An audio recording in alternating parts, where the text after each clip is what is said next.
As barriers have come down around the world, the danger of nuclear smuggling has gone up. When the Soviet Union broke up, it was a time of both triumph and uncertainty. Triumph that we had won the Cold War, but uncertainty about the number one threat that we face, the spread of weapons of mass destruction. So even as we reduce the global stockpiles of weapons of mass destruction, we must also reduce the danger that lethal materials could wind up in the wrong hands. President Clinton knew that there were a lot of loose weapons out there, especially after the fall of the Soviet Union. So he worked very hard diplomatically to get control over what we called loose nukes. We negotiated an agreement with North Korea to shut down their plutonium facilities. We got the Chemical Weapons Convention Treaty ratified.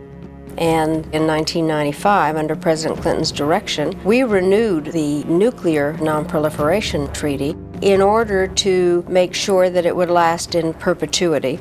But then there was what I have come to call the devil's marriage between these shadowy terrorist groups and the proliferation of weapons of mass destruction.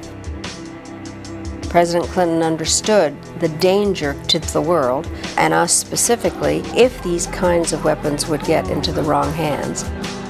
What began to evolve is a new form of terrorism that was stateless. It was a brand of radical militant jihadism, increasingly anti-American in flavor. We had the World Trade Center bombings at the beginning of the Clinton administration. We had attacks on our soldiers in Saudi Arabia. And with the bombings of our embassies in 1998, it was clear that bin Laden was a key player in organizing a sustained campaign of terror against the United States. We will defend our security wherever we are threatened.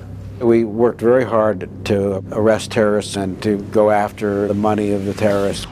More than one serious plot against the United States was broken up by good effort on our part. In June of 1993, we prevented the Day of Terror, planned to blow up Lincoln Tunnel and other sites.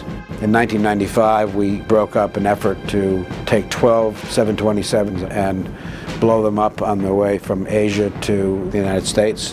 And in 1999, around at the time of the millennium, we were told by the CIA to expect 5 to 15 attacks against U.S. interests. We knew that this was going to be a very attractive target for the terrorists, that this was a time in which they would get the maximum benefit out of disrupting broad-scale activities around the United States.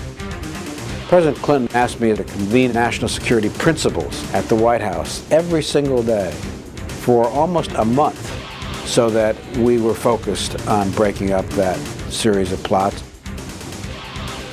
We will never let the enemies of freedom and peace stop America from seeking peace, fighting terrorism, and promoting freedom.